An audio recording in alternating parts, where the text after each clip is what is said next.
Bonsoir à tous, une nouvelle semaine s'ajoute à nos vacances à la télé avec le talk des vacances. Et pour bien commencer cette semaine, nous parlerons du concours de la fonction publique et de cette charte d'éthique faite signer par la ministre Anne-Désirée Oloto aux organisateurs. Nous porterons aussi un regard sur le PDCI qui mène campagne pour mieux s'implanter dans le Grand Nord. On portera enfin un regard critique sur la cérémonie d'ouverture des JO de Paris. Bienvenue dans le talk des vacances.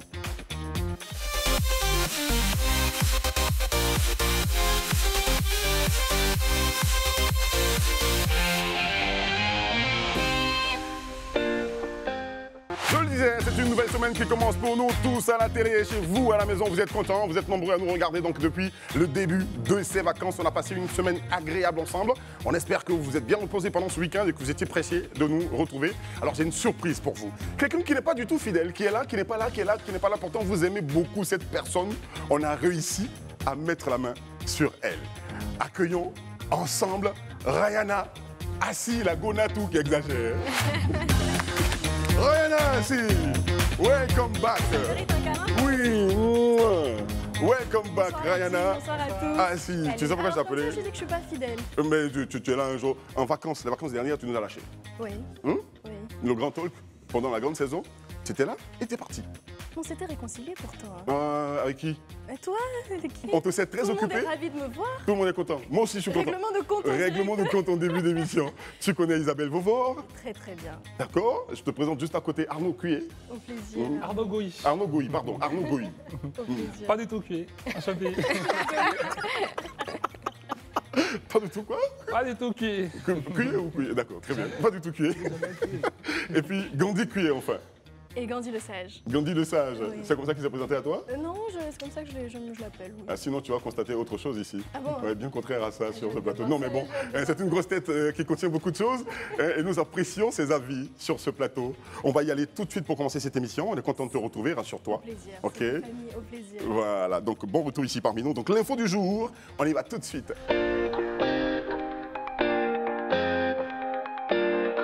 Concours de la fonction publique 2024, les organisateurs signent une charte d'éthique. Waouh!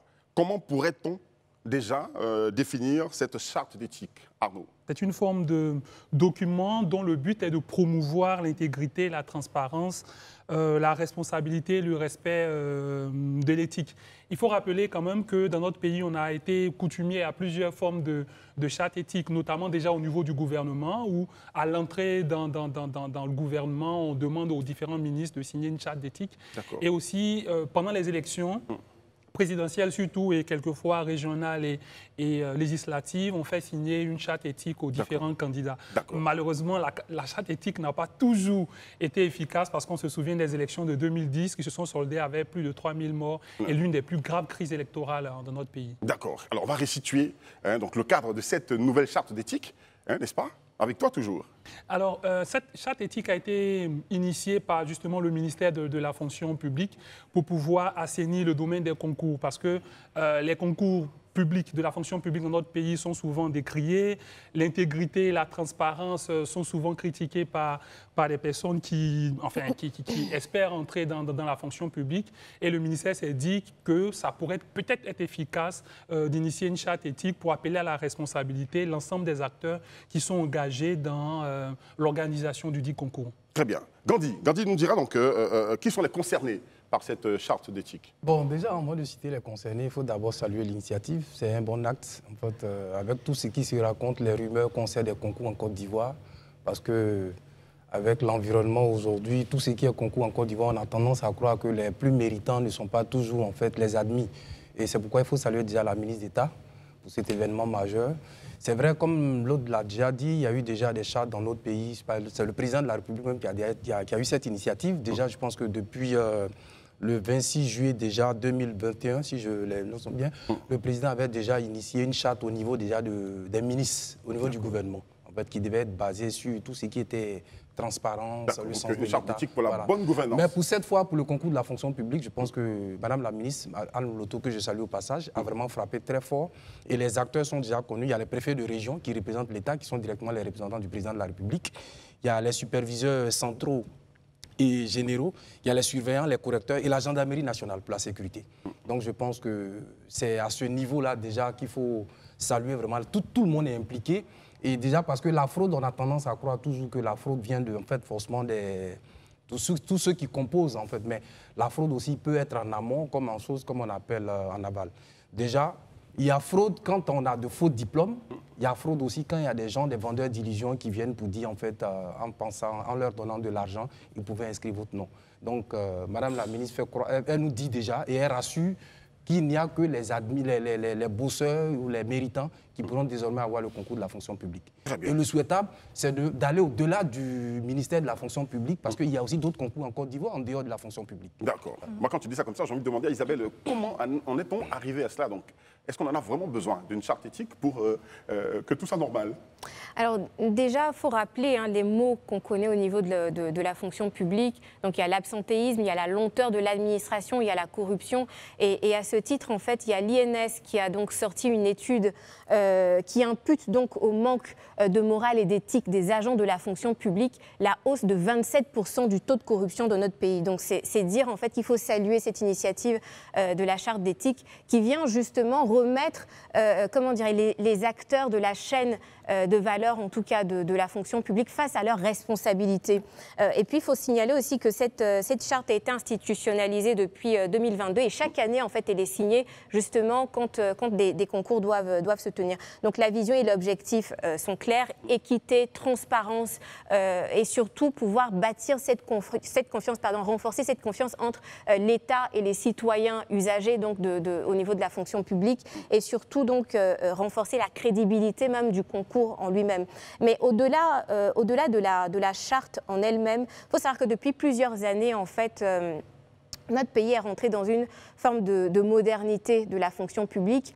Et l'un des points forts au niveau des réformes, donc c'est le concours de la fonction publique, qui est pour moi en tout cas la plus grande forme d'expression de justice sociale. Parce que comme Gandhi le disait précédemment, on a vu des gens qui avaient de faux diplômes, mais qui ont quand même pu rentrer au niveau de la fonction publique. D'autres personnes qui n'étaient pas forcément méritantes, mais qui étaient au niveau de la fonction publique. Mais tout ça, j'ai envie de dire que c'est révolu aujourd'hui, parce qu'il y a cette question d'éthique, de transparence et surtout de justice sociale qui prévaut aujourd'hui. Et toujours dans le cadre donc, des réformes qui sont initiées au niveau de la fonction publique, dans l'organisation du concours, on peut parler aussi des inscriptions qui sont aujourd'hui informatisées. Aujourd'hui, on n'a plus besoin de faire la queue pour aller déposer ces dossiers. Il n'y a plus le facteur humain en fait qui intervient à chaque bout de chaîne. Donc il y a cette informatisation numérisation qui a été faite. Il y a la méthodologie même de correction aussi qui a évolué. Aujourd'hui, on fait appel donc à des prestataires privés pour pouvoir corriger donc les épreuves, ce qui fait que ça se fait sous couvert d'anonymat. Donc on ne sait même pas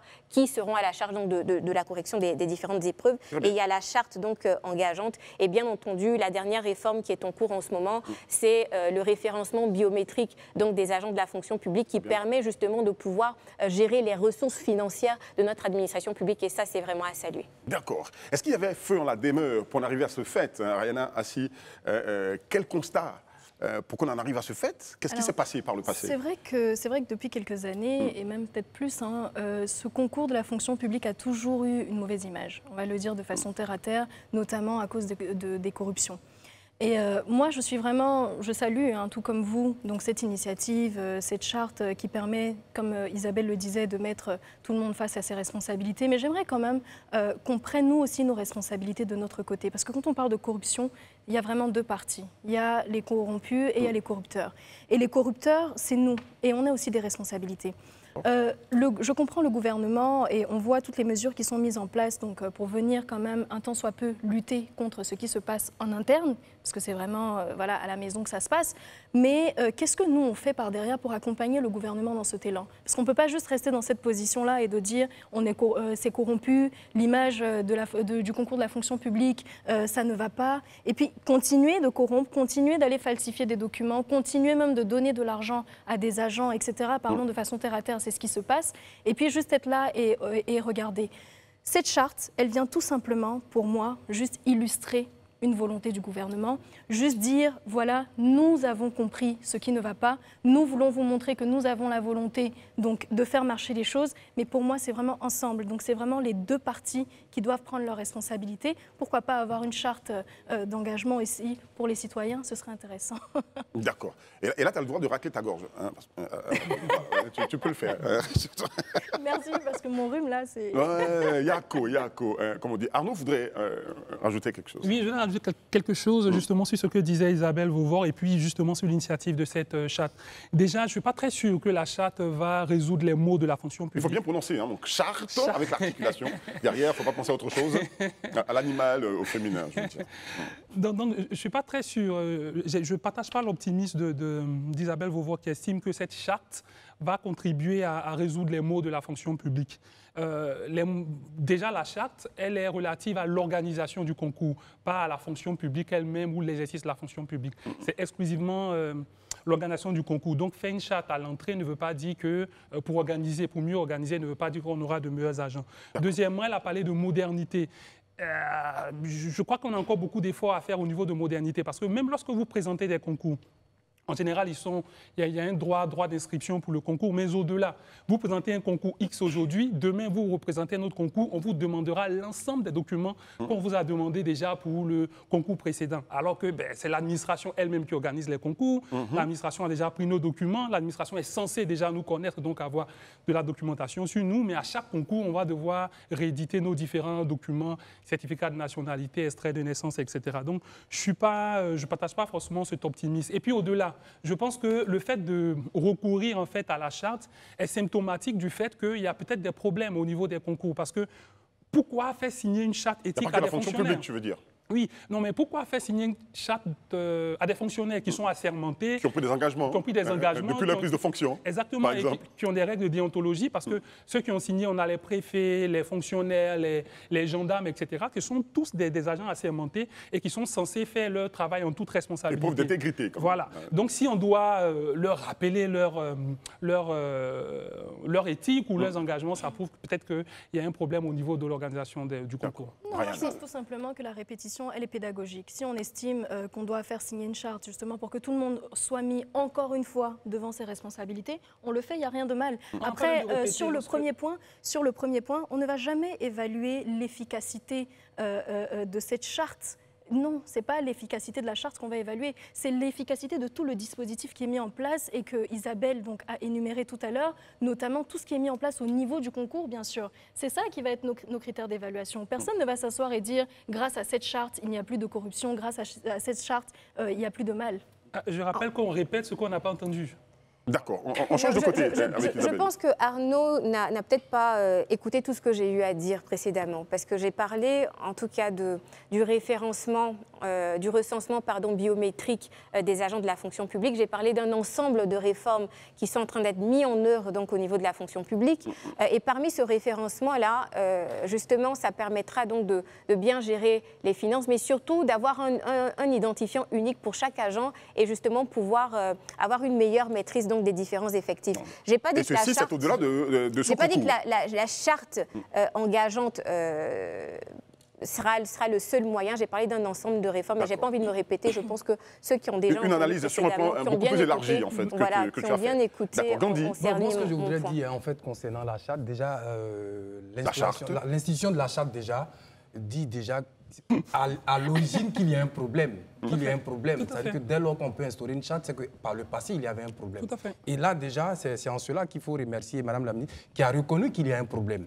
Et dès lors qu'il y a un problème, on veut solutionner à travers la charte. Mais moi, ce que je veux dire, la charte, elle est vraiment la bienvenue, mais est-ce qu'elle va pouvoir faire l'effet escompté? Comme quelqu'un l'a dit tout à l'heure, est-ce qu'il y aura l'effet escompté de cette charte-là? Parce que bien avant ça, les politiques ont toujours les mots à dire, ils le disent toujours dans la sensibilisation, mais est-ce que dans la pratique, l'effet, est-ce que ça se fait? Bon, justement, la charte qui est là, elle a 15 articles. Déjà, il y en a 15 articles. Est-ce qu'on peut visiter son contenu? Oui, bon, son contenu, je pense que si vous me permettez, si c'est possible. Voilà. La charte, la charte, je parle déjà de son préambule. On va y arriver.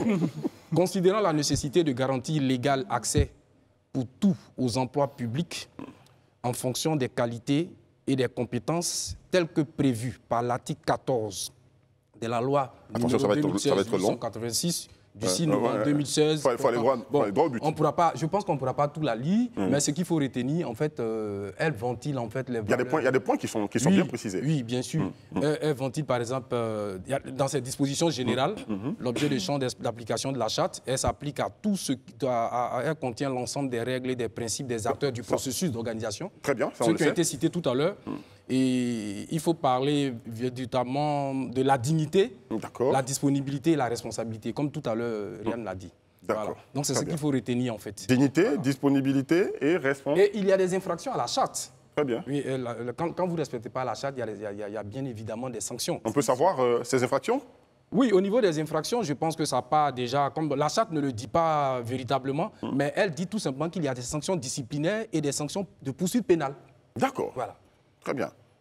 Arnaud. Oui, je tiens simplement à préciser que lorsqu'on répète, c'est parce qu'on n'a pas suffisamment bien entendu. Et le référencement duquel parle Isabelle Vauvor concerne les fonctionnaires, non pas ceux qui décident de rentrer dans la fonction publique. Donc, quand vous êtes candidat à la fonction publique, ce que j'ai décrié, c'était le fait que quand vous présentez un concours X et que vous allez représenter un concours Y, on vous demandera les mêmes documents. Est-ce que les candidats sont référencés de sorte à les dispenser de produire les mêmes documents? Justement, je pense que l'État est en train de travailler à ça avec le numéro unique, notamment avec la CMU, etc. Mais ce n'est pas encore le cas, mais c'est un travail de longue haleine et je pense qu'on va y arriver. On va aller sur les panonceaux quand même pour que vous puissiez... de cette charte. Je trouve qu'on ne va pas évaluer toute l'efficacité du dispositif en se basant que sur cette charte. C'est juste vraiment une illustration de la volonté du gouvernement. Pour attirer l'attention déjà donc, de tous les organisateurs. Voilà, c'est exactement ça. Donc je vais vous poser une question qui va vous faire réagir avec vos panonceaux. C'est la nouvelle habitude ici, la nouvelle venue, les panonceaux. Elle a déjà levé son panonceau. Elle a déjà levé, c'est même pas la question que j'ai posée, elle a déjà levé son panonceau. C'est ça le truc. Alors la question arrive, la signature de cette charte empêchera-t-elle la fraude au concours de la fonction publique? Voilà. One by one. Rayana Assi, non. OK. Arnaud, non aussi. Moi, je suis entre les deux. Entre les deux? Parce que je ne dirais pas que la charte à elle seule suffirait à éviter en tout cas la fraude, mais je dis en tout cas qu'elle va contribuer. Voilà. À elle seule, elle ne suffira pas. Il faut un ensemble donc d'éléments autour, de facteurs autour. Et j'ai déjà précédemment cité quelques éléments. Voilà. Gandhi Cuyer. Oui, je pense que c'est clair. La charte, c'est déjà des indices. On dit que c'est pas d'accord. Hein, non, oui, je ne suis pas d'accord. Ce n'est pas possible, en fait, puisque la fraude, elle existe en fait, sous plusieurs formes. Mais déjà, avec la charte, c'est déjà un effet pour endiguer vraiment ce mal-là. Voilà, sinon, c'est pas quand même. On ne pourra pas l'éradiquer de façon complète. Oui, on va avoir peut-être encore d'autres solutions à l'avenir, mais déjà, avec la charte, ça va sensibiliser et puis ça va dissuader en fait, les fraudeurs. Il faut s'exprimer ainsi. D'accord. Commentaire? Oui, moi je ne suis pas d'accord parce que je pense que les éléments énumérés dans la charte sont déjà dans la déontologie des fonctions à la fois des gendarmes, des préfets, des fonctionnaires, etc. Pour des élections politiques, comme on a dit, on peut comprendre parce que c'est un contexte politique, les enjeux sont... Mais pour des fonctionnaires qui sont assermentés, on n'a pas besoin de leur rappeler à la veille de chaque concours que vous devez faire ci ou ça. Ils le savent déjà. Si on a des problèmes et qu'on est obligé de répéter au niveau de la charte, ça veut peut-être dire qu'on a un problème même avec nos fonctionnaires et l'intégrité. Il faut comprendre qu'un élève qui va à l'école, il sait qu'il ne faut pas tricher au concours, aux examens, mais il triche quand même. Donc il faut toujours lui rappeler, faire campagne contre la tricherie, c'est cela? Pour moi, la sensibilisation, c'est un pas vers l'éveil de conscience, mais je ne suis pas d'accord dans le sens que pour moi, ce n'est pas un critère d'évaluation de l'efficacité ou du dispositif qui est mis en place. Il faut tout prendre dans son ensemble.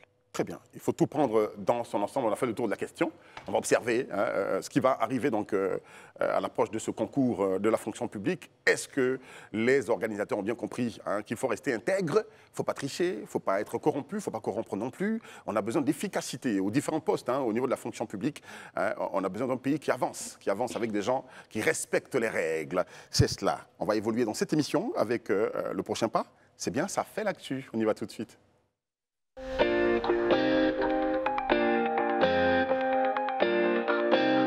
On n'est pas loin de 2025 et de la présidentielle, de l'élection présidentielle. Alors, présidentielle 2025, le PDCI en démonstration de force, dit-on, donc dans le Grand Nord. Le PDCI peut-il indiquer ou encore inquiéter le RHDP? On en parlera, donc ce sera la question à Panonceau.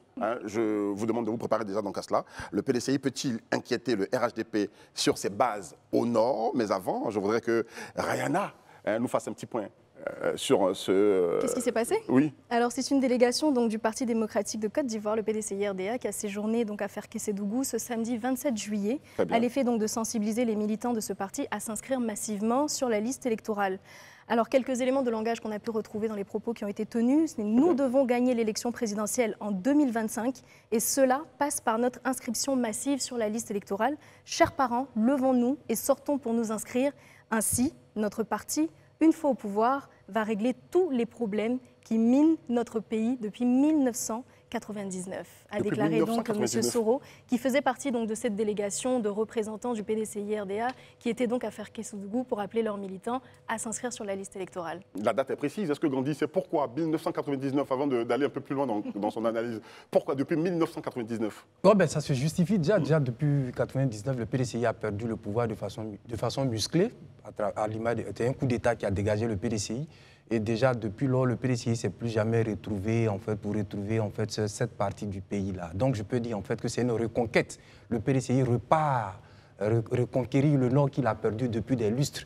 Est-ce qu'il pourra le faire? La rébellion armée ivoirienne y a joué une partition à un certain moment donné. Aujourd'hui, tout le Nord appartient au RHDP. Est-ce que le PDCI pourra charmer pour reconquérir? On attend de voir. Mais déjà, je pense que c'est un premier pas qui a à saluer parce que par le passé, cette zone-là n'était pas une zone qu'on pouvait visiter. Et le PDCI, à travers ce TAC-là, invite tous les partis politiques à pouvoir... À sortir de ces zones. De ces zones, pour les attaquer, puisque c'est des Ivoiriens qui y sont, qui ont besoin aussi On ne va pas forcément dire que c'est une zone qu'on ne pouvait pas visiter. Non, mais c'est le constat par le passé. À un certain moment donné, il faut dire les choses telles qu'elles sont. À un moment donné, il était quand même difficile, en dehors du parti d'aujourd'hui, d'avoir accès à cette zone-là. Aujourd'hui, je pense que le PDCI montre déjà le chemin aux autres partis politiques. C'est des Ivoiriens qui y sont et c'est des gens qui ont envie d'entendre d'autres voix en dehors de... celles qu'elles ont déjà entendues par le régime actuel. D'accord, on va rappeler que pour cette rébellion dont tu parles, le pays avait été scindé en deux. Oui. Après la rébellion, le pays s'est totalement réconcilié. On peut aller donc du nord au sud, de l'est à l'ouest, traverser tout le pays donc, de façon paisible. Donc on peut aller partout, n'est-ce pas? Mais bon, est-ce que, pour Arnaud, le PDCI est resté en sourdine? Parce que quand on lit le discours, quand on lit donc le compte-rendu de cette visite au Nord, ce n'est pas une nouvelle implantation. Le PDCI y est déjà, mais, dit-on, était en sourdine. Oui, on peut le dire comme ça, parce que le PDCI avait quand même de nombreux élus dans cette partie du pays. Comme Cué l'a rappelé... Il n'aime pas que je dise Cué. Non, il aime bien ce Gandhi, c'est historique, tu vois. C'est le sage. Voilà, donc vas-y, dis Gandhi. C'est bon pour lui. En fait. On peut dire Cué, c'est bon, ça fait plus authentique, ça fait africain. Comme Gandhi ou Cué, peu importe. Ça va prononcer aussi Cué. L'a rappelé, le parti était présent jusqu'en 1999, où il y a eu le coup d'État et puis tous les événements qu'on a eus en Côte d'Ivoire. Le PDCI tente de se réimplanter dans cette zone où elle a peu d'élus aujourd'hui, parce que l'essentiel des élus aujourd'hui, à la fois au régional, au municipal et aux législatives, sont des élus du RHDP très clairement. Donc le PDCI essaie de se repositionner sur cette zone-là. Et je trouve ça intéressant, la démarche du PDCI qui essaie de titiller le parti au pouvoir sur ce qui est considéré comme ses bases. Mais je crois qu'il faudra aussi observer le découpage électoral parce que dans cette zone, on a quelquefois de toutes petites localités qui ont plusieurs élus. Je crois qu'il faudra peut-être dans notre pays bien définir combien d'électeurs il faut pour un député et puis pouvoir voir en fonction de l'évolution de la démographie comment réorganiser le découpage électoral et les circonscriptions électorales. D'accord. Cette démarche dans le Nord, est-ce que c'est une stratégie de communication ? Par exemple, avant d'en arriver là, parce que là, ça va être vraiment ma conclusion, mais avant d'en arriver là, moi, j'aimerais déjà saluer cette belle démocratie, en tout cas l'expression de cette belle démocratie dans notre pays, parce qu'aujourd'hui, tous les partis politiques peuvent aller tenir des meetings au nord, au sud, à l'est, à l'ouest du pays, sans en être inquiétés. Donc ça, vraiment, c'est cette forme de démocratie-là qu'on aimerait saluer d'abord dans un premier temps. Ensuite, j'aimerais convoquer l'histoire. J'aimerais convoquer l'histoire parce qu'il faut savoir aussi que le PDCI a toujours eu une base au niveau du Nord. et je l'explique par quoi. D'abord, convoquer l'histoire parce que quand Félix Houphouët-Boigny se lançait en politique, il est allé dans le Nord prendre la bénédiction du patriarche Péléforo Gbon Coulibaly. C'est pour dire en fait que cette alliance est non seulement historique, mais elle est même politique. Donc du coup, le PDCI aujourd'hui capitalise, en tout cas, est en train de capitaliser sur cette alliance historique pour pouvoir justement se remobiliser au niveau du Nord. Donc moi, j'ai envie de dire que le PDCI est dans une bonne dynamique. Et j'aimerais aussi donner quelques données, parce qu'aux dernières élections locales ou régionales, PDCI, PPACI n'ont obtenu que 4 régions. Au municipal, ils n'ont obtenu que 34 communes. Donc c'est dire en tout cas qu'ils ont bien compris qu'ils ont certaines lacunes et qu'il faut travailler dessus et qu'il faut remobiliser en tout cas leur base pour avoir davantage de voix, parce qu'on est dans un contexte où on est à l'orée. Est-ce qu'on doit parler de lacunes ? Moi j'ai envie de dire, oui, j'ai envie de dire lacunes. Il y a des lacunes à combler parce que le fait est là, hein, c'est-à-dire qu'ils n'ont même pas pu présenter de candidats, même dans certaines localités au niveau du Nord. Donc oui, il y a eu des lacunes au niveau politique à ce niveau-là. Donc il faut retravailler tout ça et donc le PDCI se donne les moyens d'avoir des voix, en tout cas à la prochaine échéance électorale. Et j'aimerais aussi en tout cas convoquer jurisprudence à ce sujet, parce que Dia Oufoué, on l'a vu hein, avec toute l'équipe en train de sillonner l'ensemble de la Côte d'Ivoire, il est à Séguéla, Bongolo, il a fait toute la région du Tonkoui, etc. Donc tout ça c'est bien.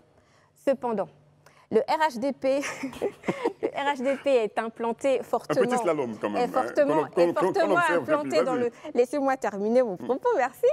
Est fortement implanté dans le Nord, en tout cas selon les derniers résultats des élections locales. Donc ce qui rend difficile en tout cas la tâche du PDCI, parce que bien entendu hein, le maillage va prendre du temps avant de donner en tout cas quelque chose de positif. Même si l'offensive est bonne, hein, même si l'offensive est bonne. Et la stratégie de corps à corps est... C'est le plus vieux parti. Mais en revanche, je vais juste terminer, puis voilà. Mais en revanche... Je te permettrai même d'avancer un peu quand même en te posant la question de savoir si, selon ce que tu dis, hein, le Nord serait-il la chasse gardée du RHDP? J'ai pas envie de dire chasse gardée, parce que comme je l'ai rappelé précédemment, il y a quand même eu auparavant une alliance historique entre le PDCI et la région du Nord, notamment avec la famille Gbon Coulibaly. Mais pour en revenir à mon propos, donc, on l'a vu en tout cas à travers les images hein, de la conquête du PDCI dans le Nord, que bon, ça se limitait à une bâche, 2 bâches. On avait le sentiment en tout cas que c'était une réunion du PDCI, soit dans une petite salle, etc. Mais bon, soit, c'est leur stratégie. Donc la couverture, donc on a le sentiment en tout cas que la couverture se fait, mais la pénétration sera extrêmement difficile. Et donc j'en viens à ma conclusion. Non, d'abord je vais imager. Enfin, il faut faire la conclusion maintenant. Je vais imager d'abord ce qui est en train de se passer. C'est un peu comme des artistes chanteurs qui disent bon, ils vont aller en tournée en France et puis finalement se retrouvent à aller faire des petites prestations dans des bars. Donc c'est un peu ça en termes d'image. Les mots sont forts quand même. Mais pour le plus vieux parti quand même terminer mon propos, donc effectivement pour moi je dirais que c'est une guerre de communication parce que l'adversaire est en train d'aller sur le terrain de son adversaire politique et justement pour jouer sur la perception. Non. En fait, ce n'est pas une chasse gardée. Pour l'instant, le RHDP est en tête dans certaines localités du Nord. Mais ce n'est pas une chasse gardée parce qu'auparavant, ce n'était pas le cas. Auparavant, je veux dire, le PDCI avait quand même un ancrage, bon voilà. D'accord. On va permettre à quelqu'un d'autre de réagir quand même là-dessus. Donc guerre de communication, jouer sur la perception des populations, jouer sur la psychologie des populations, montrer qu'on est dynamique sur le terrain, mais comme je l'ai dit, la couverture semble bonne, mais la pénétration sera difficile. Oui, mais guerre de communication, de toute façon, c'est tout à fait naturel dans le jeu démocratique, hein, donc ça, on ne peut pas vraiment revenir dessus. Mais moi, j'aimerais venir sur le contenu de cette communication, c'est-à-dire qu'aujourd'hui, le plus vieux parti dont tu parles, aujourd'hui, a donné un vent d'espoir et de fraîcheur avec Tidiane Thiam donc à la tête de sa présidence. Mais malheureusement, dans les éléments de langage, je ne vois ou je ne sens aucun vent de fraîcheur. J'ai l'impression qu'avec le PDCI, on s'est vraiment arrêté à 1999. Plus rien n'a existé en Côte d'Ivoire et on revient repartir sur les bases de 1999. Entre 1999 et bientôt 2025, beaucoup de choses se sont passées en Côte d'Ivoire. Les problèmes même ont évolué. Donc j'espère que dans les éléments de langage, on verra une évolution. Les problèmes ont évolué ?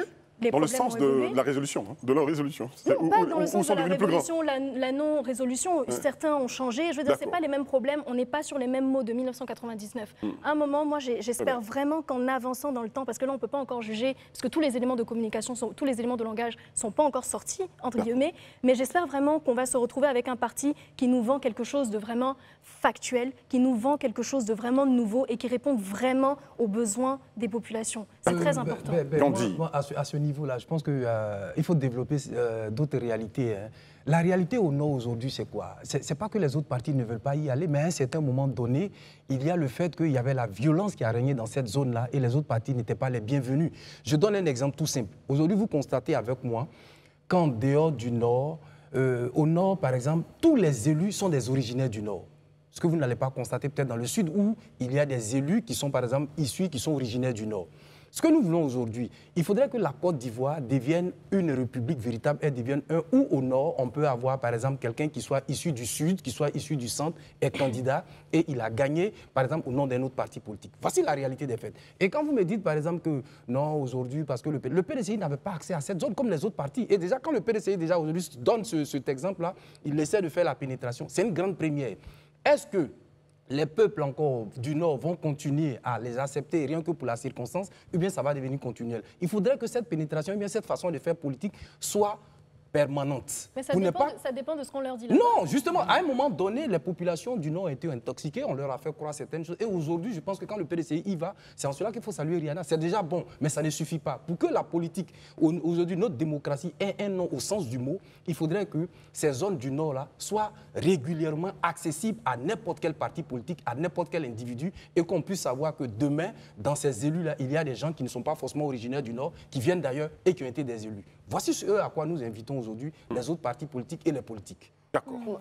Arnaud va intervenir. Oui, je voudrais quand même rappeler que, bon là, il n'y a pas eu de violence, mais aux élections précédentes, il y a eu de nombreux cas de violence qui ont été signalés et dénoncés justement par les candidats qui ont saisi soit la CEI ou qui ont demandé aux autorités de sécuriser. Donc, les candidats qui se sont aventurés justement sur ces terrains, il y a quand même eu de la violence. Donc, ce n'est pas aussi libre que l'on le dirait.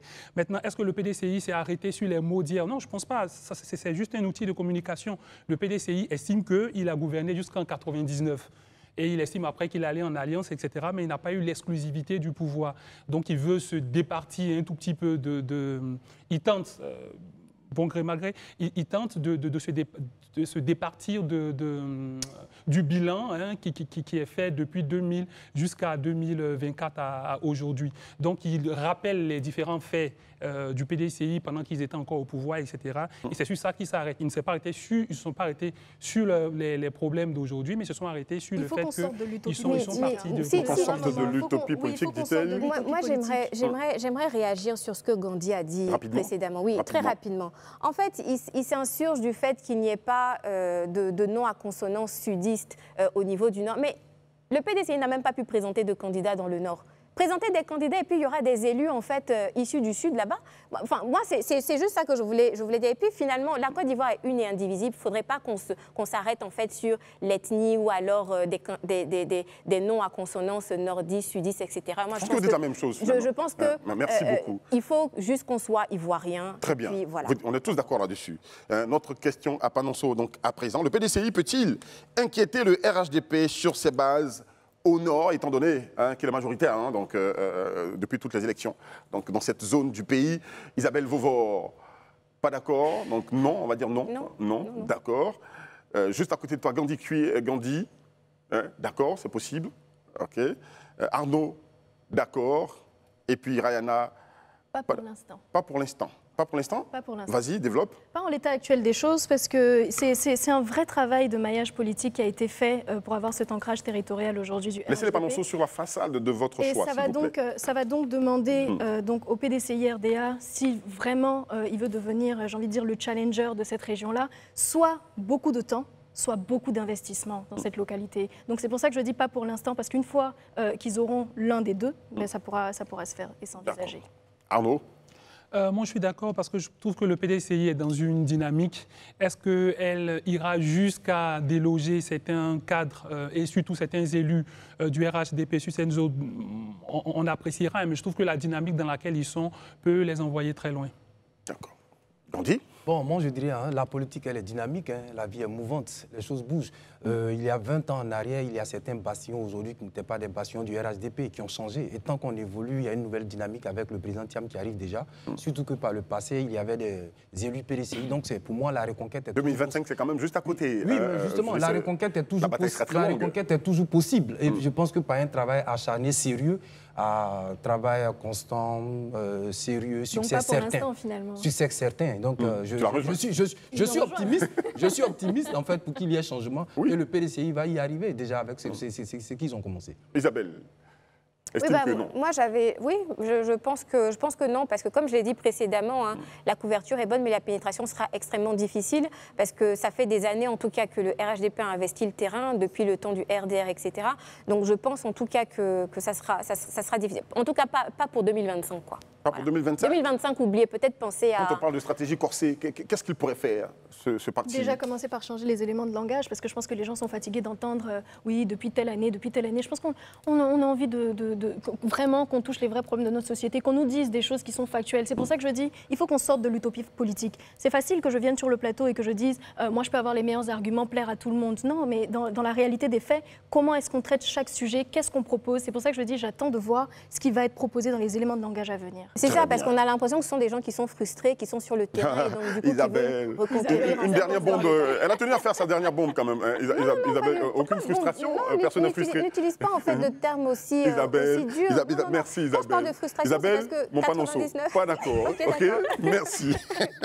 Évoluons dans cette émission avec l'info sport. D'accord. L'infosport avec l'ouverture, cette cérémonie d'ouverture qui a fait couler beaucoup d'encre de salive sur les réseaux sociaux et sur les médias. Chacun y va de son commentaire. Hein. C'était chic, c'était pas chic, c'était extraordinaire, c'était pas extraordinaire du tout. Bon, qu'est-ce que vous en pensez? On en parle hein, dans cette émission. Et puis, qui va faire son point? Je l'ai plus.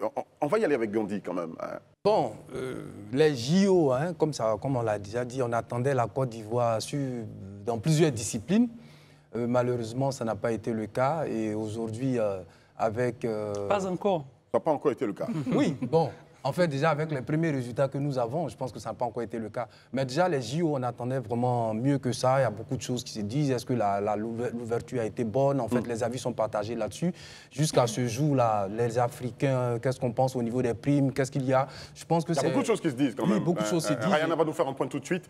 Et après, on est sûr que tu vas revenir sur ton argumentation. Alors, sur les primes, c'est ça?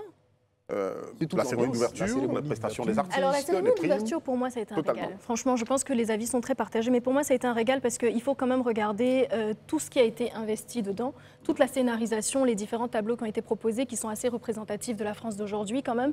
Alors, certains ont dépeint quand même des petits tableaux qui prêtaient à de légères confusions, mais dans sa globalité, on ne va pas venir indexer donc, la France pour cette organisation parce que pour moi, ça a été quand même à un certain niveau. On a vu des démonstrations quand même, j'ai envie de dire, de concepts et de scénarisation qui étaient à un certain niveau. C'est un investissement qui a été fait et qui est justement à l'image de la France. D'accord, avec des images qui font la jonction entre le passé, Athènes, et aujourd'hui.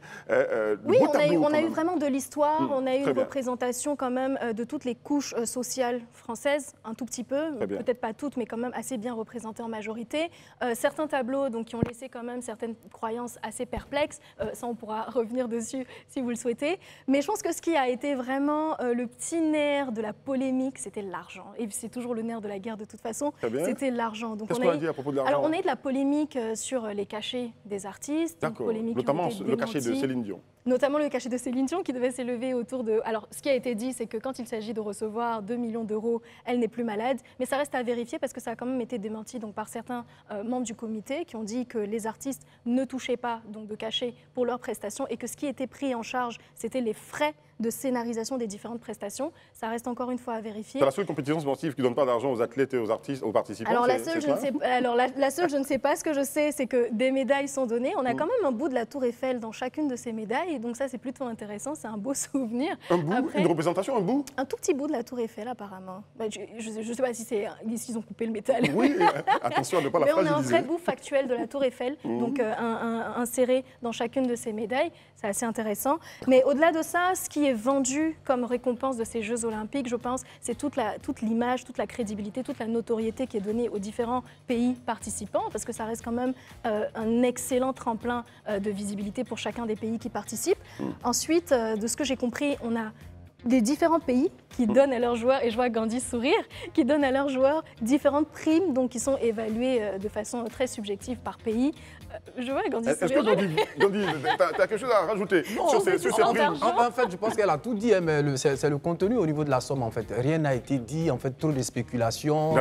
Parce que il y a certaines rumeurs qui disent qu'en fait, quand on va à chose au JO, on n'a pas d'argent en tant que tel, les artistes, est-ce que c'est vrai? En fait, je l'attendais sur ça, en fait, mais je suis resté sur ma fin, c'est tout. Alors, il n'y a aucune somme officielle qui a été communiquée. Donc, ce sont vraiment, chaque pays a son appréciation qui récompense ses joueurs, mais le comité en lui-même n'a communiqué sur aucune somme officielle, à moins que je ne sois... Quand je parle de beaucoup d'encre et de salive pour quitter ce que tu dis, je pense à la tenue des athlètes ivoiriens, quand même. On en a parlé sur les réseaux sociaux, je ne sais pas comment vous avez trouvé... Je vous en parle la question, hein. J'en parle juste. Comment est-ce que vous avez trouvé les tenues des Ivoiriens, des athlètes, de wow ou bien de bon, on ne sait pas, de toute façon. On va avancer dans cette émission. À tout de suite. Merci de rester fidèle au Tour des vacances sur Live TV, la télé sans filtre. Merci de partager, de regarder le direct, de commenter et de partager. Il y a quelqu'un parmi nous donc, qui aime lire les commentaires. C'est Rayana Assis. Je lui ai donné pour mission de choisir 1 ou 2 commentaires pour vous et les retransmettre là tout de suite pendant cette émission. Donc le moment viendra. Continuez donc à nous lâcher des commentaires pendant cette émission. Et nous sommes toujours en compagnie de nos stars sur ce plateau. Isabelle Vauvor, Rayana Assis justement, Arnaud Goï et puis Gandhi Puyer nous a rejoint. Notre invité qui aura l'occasion d'intervenir dans un instant, je précise son nom, Mama Assanatou Bakayoko, épouse Ouedraogo. Bienvenue sur notre plateau. On va parler de civisme avec vous quand le moment sera venu, n'est-ce pas? Mais pour l'heure, l'image du jour, c'est ce quartier qu'on va regarder. Le quartier de Zimbabwe, menacé de déguerpissement. Donc les habitants du quartier Zimbabwe de Port-Boué demandent pardon au ministre-gouverneur Cissé Bakongo. On se rappelle, l'abattoir de Port-Boué avait déjà été déguerpi, ça avait été chaud. Maintenant, donc, c'est ce quartier Zimbabwe. Isabelle, constat général? Oui, donc en juin dernier, il y avait déjà le quartier abattoir donc, de Port-Boué qui avait été donc, déguerpi. Aujourd'hui, donc, c'est le quartier Zimbabwe. Il faut rappeler donc pourquoi est-ce qu'ils doivent être déguerpis. C'est parce que ce site ne respecte ni les normes ni la réglementation en matière d'urbanisme et d'habitat. Soit. Aujourd'hui, les populations, en tout cas, demandent aux autorités de les laisser, en tout cas, sur le site ou alors de penser à un autre plan de réhabilitation, si je peux le résumer, de restructuration, voilà, la restructuration des lieux d'habitation. Voilà. Alors moi, mon point de vue sur la question, c'est que déjà, c'est un projet qui date depuis 2016, ça fait déjà 8 ans. Je pense que le point aujourd'hui n'est plus d'aller en tout cas vers une autre négociation, parce que c'est plutôt d'aller vers les autorités pour savoir qu'est-ce qui est prévu pour eux, en termes de plan de relogement, en termes d'indemnisation, etc. Qu'est-ce qu'on en sait? Y avait-il quelque chose de prévu pour eux?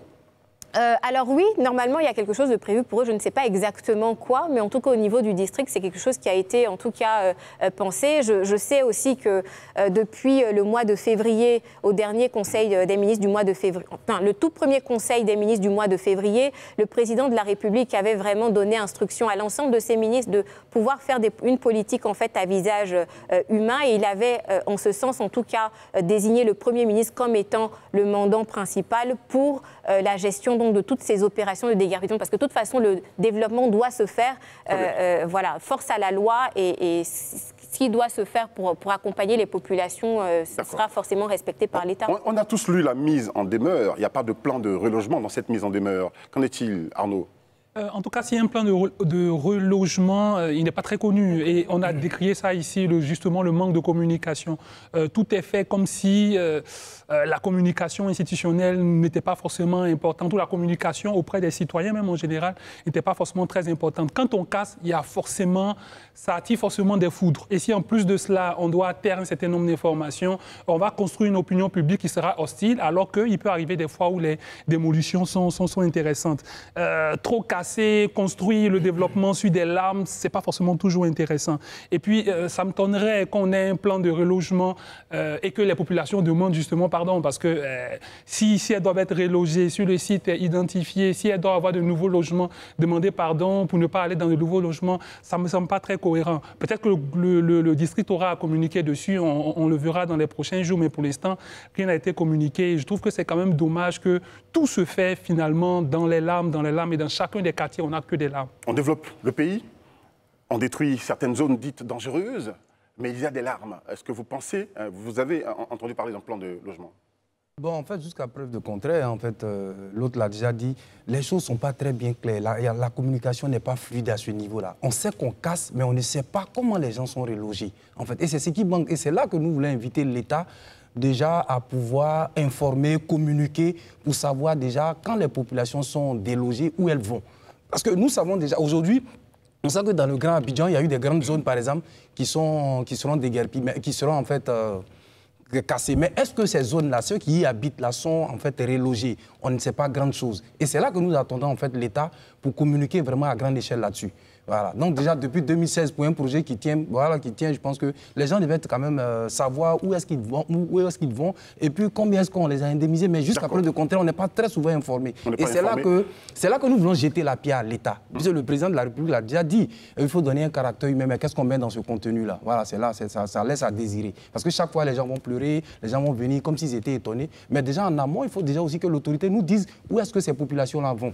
Il y a un grand mutisme là-dessus. La population de Zimbabwe demande un repli quand même. Alors, je veux dire, étant donné qu'il n'y a pas de lieu, il n'y a pas de site qui a été prévu pour qu'ils y aillent, ils demandent repli, ils demandent clémence. On n'est pas sur un problème de communication ou d'information. Je pense juste qu'il n'y a pas de plan de relogement, en tout cas qui a été vendu à la population elle-même, parce qu'on a le témoignage d'une habitante qui dit, donc je paraphrase, on a fait tout notre possible pour avoir une autre maison, mais on ne peut pas.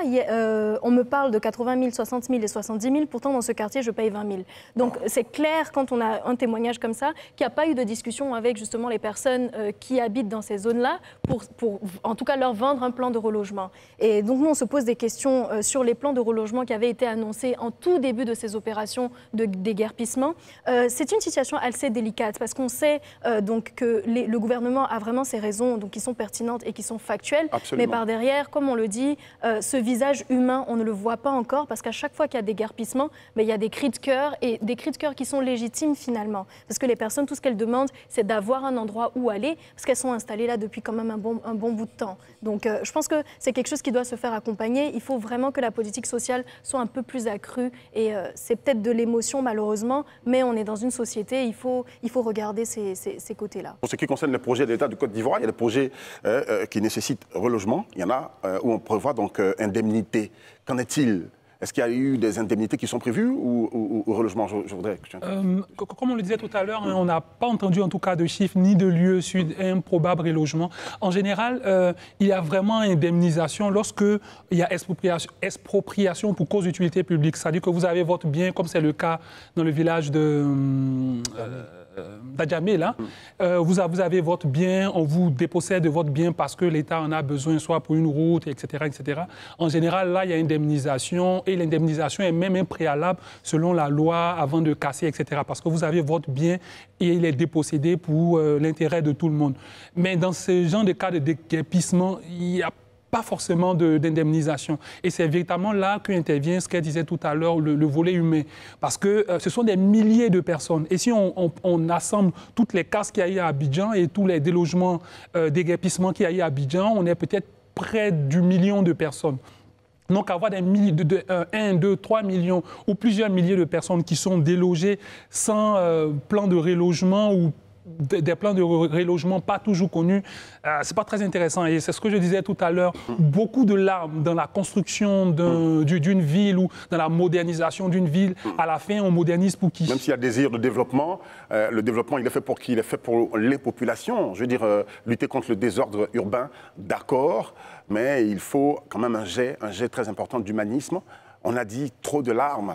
Que faut-il faire pour ces habitants de Zimbabwe qui ont colonisé donc, cette parcelle d'Abidjan? Donc ce n'est pas une question de propriétaire terrien, mais il y a quelque chose à faire. C'est des humains qui y vivent, c'est des compatriotes qui y vivent. Il faut trouver une solution. C'est un cri de cœur que nous lançons donc à l'État de Côte d'Ivoire pour cette population de Zimbabwe. On va y aller tout de suite avec l'invité du jour. Et c'est Mama Assanatou, j'en parlais, elle est déjà avec nous, hein, madame, sur ce plateau, madame Ouedraogo, née Assanatou Bakayoko. Bonsoir encore. Bonsoir à vous. Bienvenue sur notre plateau. C'est un jour spécial aujourd'hui pour le ministère dans lequel vous travaillez. C'est un jour spécial aujourd'hui. Donc, ça a été le lancement donc, de la semaine... La semaine nationale du civisme. Du civisme. Oui. D'accord, on en parle. Alors, je suis là en tant que la représentante du ministère de la promotion de la jeunesse, de l'insertion professionnelle et du service civique. Et comme vous l'avez dit tantôt, la Semaine nationale du civisme, c'est un des événements majeurs en fait, de ce ministère-là, puisque nous allons pendant une semaine dans une localité bien définie, dans une région, pour faire tout ce qui va être renforcement de capacité citoyenne des populations. Et quelle est cette région, cette localité cette année? Pour la 14e édition, c'est la région du Cavali qui a été choisie. Voilà. Quel est le programme que vous allez y faire? Le contenu? Ok. Pendant cette semaine-là, nous aurons des renforcements de capacités citoyennes de façon concomitante avec tout ce qui va être aussi opération de salubrité, avec la direction régionale de l'assainissement de l'hydraulique de la région du Cavali, et puis aussi avec la direction du transport routier. D'accord. Moi, je lis le thème « Vivons nos valeurs pour consolider la paix et la cohésion sociale ». J'ai envie de demander quelles sont les valeurs qui sont mises en avant lors de cette sensibilisation. Ici, on va parler de tout ce qui est valeurs traditionnelles, tout ce qui est us et coutumes, en fait. C'est de puiser, en fait, essentiellement dans nos valeurs telles que les alliances interethniques, tout ce qui va être aussi le respect des us et coutumes, le respect des aînés aussi. Toutes ces valeurs-là qui sont essentielles, en tout cas, à tout ce qui va être cohésion, consolidation, déjà, de la cohésion sociale. Alors on parle en fait d'une semaine de sensibilisation. Est-ce que pour vous c'est suffisant? Pourquoi avoir choisi la région du Cavali? Est-ce que ça va être des opérations de façon éclatée, c'est-à-dire sur l'ensemble du territoire national? Et puis quelle est votre cible véritable? D'accord. Déjà, ce qu'il faut savoir, c'est que nous sommes à notre 14e édition. La Semaine nationale du civisme est faite chaque année dans une localité différente. La région du Cavali a été choisie parce que nous savons que la région du Cavali fait partie des zones qui ont été impactées par tout ce qui est crise liée aux élections. Et donc c'est pour cela que nous avons choisi la région du Cavali en prélude justement de l'élection présidentielle de 2025. Et puis la cible, comme Madame le disait, c'est toute la population, les fonctionnaires, tout ce qui va être population, les artisans, toutes ces personnes aussi qui sont dans le secteur de l'agriculture. D'accord. Tout à l'heure, vous avez dit que vous étiez à la 14e édition. Oui, c'est ça. Je pense qu'aujourd'hui, à l'heure du bilan, qu'est-ce que vous pouvez dire? Aujourd'hui, on va dire que le bilan il est positif parce qu'aujourd'hui, nous avons affaire à des personnes qui connaissent tout ce qui est symbole identitaire de notre pays, qui aussi appliquent tout ce qui est civisme, bon comportement. Comment est-ce que dans vous la évaluez société. ça? En Côte d'Ivoire? Non, mais c'est important. Comment est-ce que vous évaluez ça? Nous sommes en train, en tout cas, de tout faire pour que demain, nous ayons cette population-là qui soit en phase avec tout ce qui est règles établies par la République. Tout ce qui est règles établies par la République. Oui. Donc, elle commence aujourd'hui, cette journée, elle se termine... Aujourd'hui, et elle se termine le 3. D'accord. Les grandes articulations, Ok, on peut donc, les avoir. Oui, forcément. On a déjà, aujourd'hui, nous avons eu la cérémonie d'honneur à l'emblème national dans toutes les directions départementales de la région du Cavali et aussi le chef-lieu de région qui est Guiglo. Et après cela, à partir de demain, nous aurons les renforcements de capacités citoyennes des fonctionnaires et agents de l'État, des groupes, des associations de femmes, des groupes de jeunesse aussi, et puis de toutes ces populations-là. Parce qu'on va aussi faire de la sensibilisation. La sensibilisation, c'est vraiment le corps à corps que nous allons faire avec les populations. La sensibilisation au vivre ensemble? La sensibilisation de tout ce qui est partage de bonnes valeurs et puis aussi avec le ministère, les directions régionales du transport routier et puis de l'assainissement, faire des sensibilisations. Tout ce qui est port du casque, respect de tout ce qui est réglementation du code de la route et puis tout ce qui est assainissement. D'accord. Puisqu'il y aura aussi des étapes d'assainissement. Oui, quand vous parlez par exemple d'assainissement, qu'est-ce que vous faites concrètement pour sensibiliser ceux qui jettent les ordures dans la rue, n'importe comment, ceux qui justement défèquent aussi n'importe comment dans la rue? On parle en fait de manque de sanitaire. Enfin, finalement, quel est le message que vous faites passer à ces personnes-là? Justement, comme je vous le disais, c'est vraiment de la sensibilisation, c'est vraiment du corps à corps. C'est toutes ces personnes-là qui sont déployées, hein. On va dire merci aussi au directeur régional de la zone du Cavali et puis à tous ces directeurs départementaux qui sont actuellement en train de tout faire pour que ces sensibilisations-là puissent avoir lieu. Et nous avons aussi là-bas la présence de Madame le directeur du civisme et de l'engagement citoyen qui est là-bas pour veiller à ce que tout se passe vraiment pour le mieux. Du 29 au 3 août, du 29 juillet au 3 août, vous avez dit Dabakala. Non, c'est la zone du Cavali. La zone du Cavali, voilà, j'y suis. Taï, tout le pleu, Bloléquin et puis Guiglo, chef-lieu de pour cette région. 14e édition, comment le reste du pays ressent donc cette semaine, doit vivre cette semaine du civisme? Cette année, en tout cas, c'est dans la région du Cavali. Les autres années, c'est dans différentes, dans d'autres régions. Et puis, ce que je veux dire, c'est que ce renforcement de capacité, ces sensibilisations-là sont faites tout le temps. D'accord. Avec notre direction. Merci à vous d'être venu sur notre plateau. Je vous remercie. On est en train de chuter, donc on approche de la fin de cette émission. Merci à vous tous d'être intervenus sur ce plateau. C'est votre travail de toute façon. Donc, si vous ne le faites pas, vous ne venez plus ici. Est-ce qu'on a un commentaire quand même rapidement qu'on va donner? On a chopé un commentaire parmi ceux qui nous suivent sur le direct. Bien sûr, des gens qui sont heureux de me revoir, toujours. D'accord. On est content de revoir Rayana Assi. On a été content donc de vous présenter cette émission. On prendra plaisir. Hein. C'est le début de semaine, c'est lundi. Mardi, on sera là.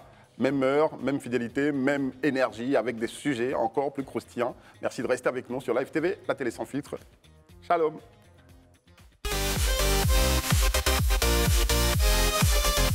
We'll be right back.